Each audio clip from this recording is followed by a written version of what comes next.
says here you worked in Motorby Prison. Were you involved in the construction of the new cell block? No. I was doing time. So, you look at So, business. as a cover for what? Look, it's legit. We don't need a cash, I get it. Hey everyone, this is Molly with SIFF TV, and I am sitting with Charlie Vundla, the director of How to Steal $2 Million. The film's about a character named Jack. He is a career criminal who gets out of jail when the film starts, and he wants to go legit, turn over a new leaf and such. But the problem is the powers that be won't really let him. And he's kind of forced into a corner, and he's given an offer he can't refuse to go back into a life of crime. And unfortunately, or fortunately for, I guess, film viewers, he does. It'd be a very short movie. He was like, nah, I'm not gonna go back to crime. But he goes back into crime, and it doesn't go very well for him. You've done very well. Critical reception has been through the roof, 4 African Academy Awards, and some real standout names in the cast. How did you make that come to be? This is your first feature. How did you end up acquiring such big names? I think it was, I guess, 2 things. Number 1, the script. You know, the actors are always looking for a good script, I suppose, and they liked it.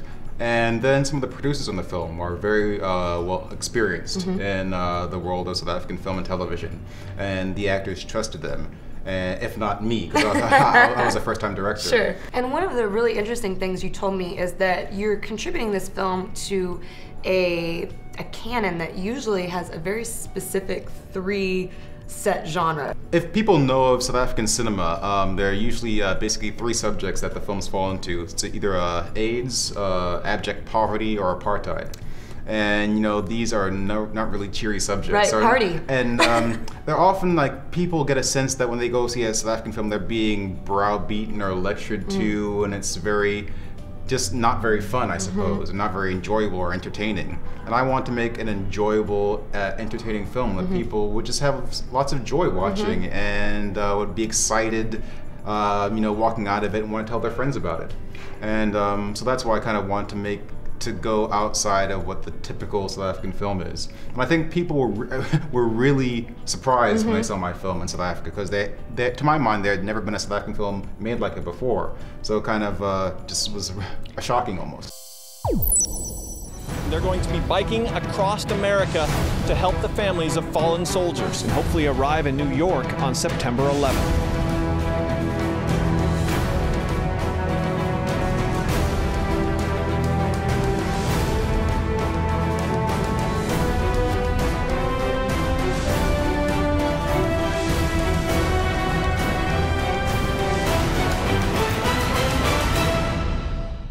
I'm sitting with Tom Wright, the director of The Long Ride Home, which has been received very well at SIFF so far, so much so that they've added another screening because the first 2 were sold out.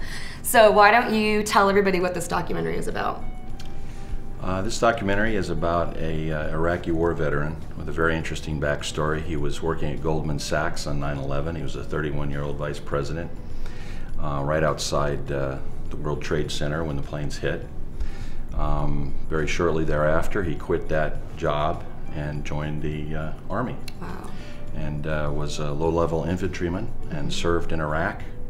And it's the story of his evolution of coming home, culminating in last summer riding across the country 4,000 miles in honor of a fallen soldier friend of his. 95 days it took them. And we had a follow car with 2 shooters and tracked them, and they would stop along the way at the homes of the families of other fallen soldiers.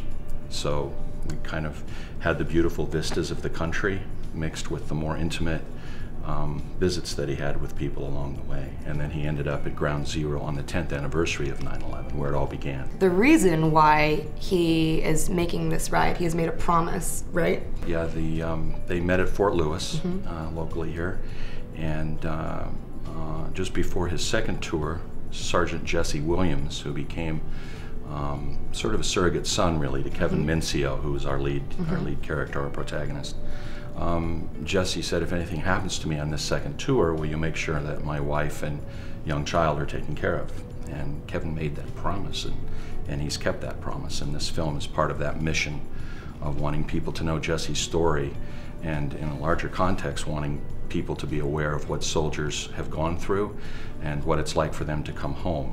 And That's sort of the mission of the film and Kevin's ongoing mission. I think it's important for people who are going to SIFF to realize this is a Washington-based movie in so many ways. The lead, I guess, protagonist of the film, it's a documentary, but is from here, Washington-based crew, you're a Washington-based filmmaker, and yet this is a film for the entire country, and then some. Well, we're very privileged, too, to have had the cooperation of the Command Sergeant Major from Fort Lewis. So the military contingent in context of the story means that a lot of soldiers who've based here, who've passed through here in the tens of thousands, they all began from the same location, and that's an ongoing part of the story as well.